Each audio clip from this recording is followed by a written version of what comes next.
Men, women at U.S. base in South Korea poised for war 24/7.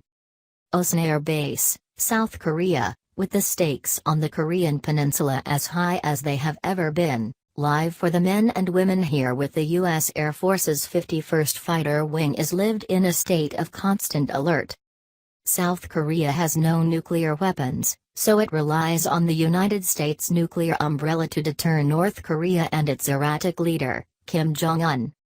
That makes OSAN, less than 50 miles from the demilitarized zone separating the mortal enemies and home to a large proportion of the 28,500 U.S. military personnel in South Korea, the leading edge of the shield that protects the South from the North. Hence the base's slogan, "Ready to fight tonight." NBC Nightly News exclusive, Lester Holt anchors from South Korea on Monday and Tuesday, April 3 and 4, at 6:30 p.m. ET. Patriot missile batteries are poised to defend the base from North Korean ballistic missiles. Preparations for chemical attacks are constant. Air crews hone their combat readiness round the clock. "We need to be ready every day to not only fight tonight, but win tonight," Lieutenant Colonel Mike McCarthy, an F-16 pilot, told NBC News, which was granted rare access to the Underground Air Operations Center. "It's a facility so critical that war planners believe it's the North's #1 target should hostilities break out, and the military wouldn't allow NBC News to use the full names of frontline forces."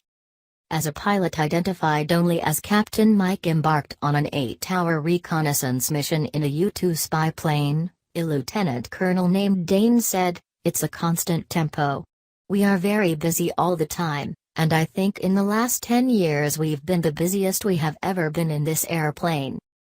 That's because, as Navy Admiral Scott Swift, commander of the U.S. Pacific Fleet, put it, I have never seen a greater concern from a regional perspective of the threat that is being posed by North Korea. Kim is desperate and is prepared to use nuclear weapons to strike the United States and its allies," Thae Yong-ho, the highest-profile North Korean defector in 2 decades, told NBC News. "That means that any moment, the men and women of OSAN could have to drop everything, grab their gear and go into battle," said Colonel Andrew Hansen, commander of the 51st Fighter Wing. "In terms of the constant day-to-day threat, it is certainly more dangerous in Iraq and Afghanistan," Hansen said. "But in terms of the dominance of the threat, the capability of North Korea, certainly this is a much more dangerous place." Please subscribe my channel.